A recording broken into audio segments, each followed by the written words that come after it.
Orthopaedic સર્જન્સને બતાવ્યું હતું તો એમણે કીધું કે બંને ની રિપ્લેસ કરવા પડશે. હેલો, આજે આપણી જોડે છે આરતીબેન.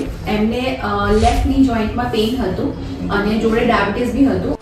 ની જોઈન્ટ એટલે જે સાંધાનો દુખાવો છે એમના માટે એમને ડૉક્ટરે ની રિપ્લેસમેન્ટ કરવા માટે પણ કીધું હતું. ત્યાર પછી અત્યારે અહીં આવ્યા. એમની ટ્રીટમેન્ટમાં અભ્યંગ, સ્વેદન બંને પ્રકારની વસ્તુ અગ્નિકર્મ પણ કર્યું હતું અને ડાયાબિટીસ પણ હતું એટલે વમન પણ કર્યું અને ડાયાબિટીસમાં પણ ઘણો ફરક છે. તો એમનો જે એક્સપિરિયન્સ જે છે તે આપણી જોડે શેર કરશે. હેલો, સિવિયર ની પેઇન અને હું જ્યારે આવી ત્યારે હું મતલબ લંગડાતી આવી હતી, પણ આમ ટ્રીટમેન્ટ કરાવ્યા પછી પેઇન એકદમ જતો રહ્યો છે.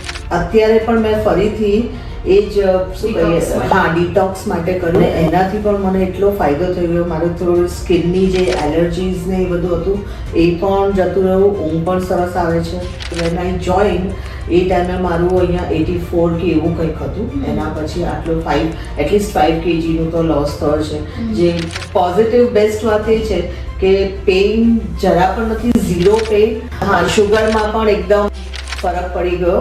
પહેલાં જે આવી હતી વમન પહેલાં તો મારું ઘણું 200ની ઉપર હતું અને અત્યારે 150 થઈ ગયું વિધિન 8 to 9 days.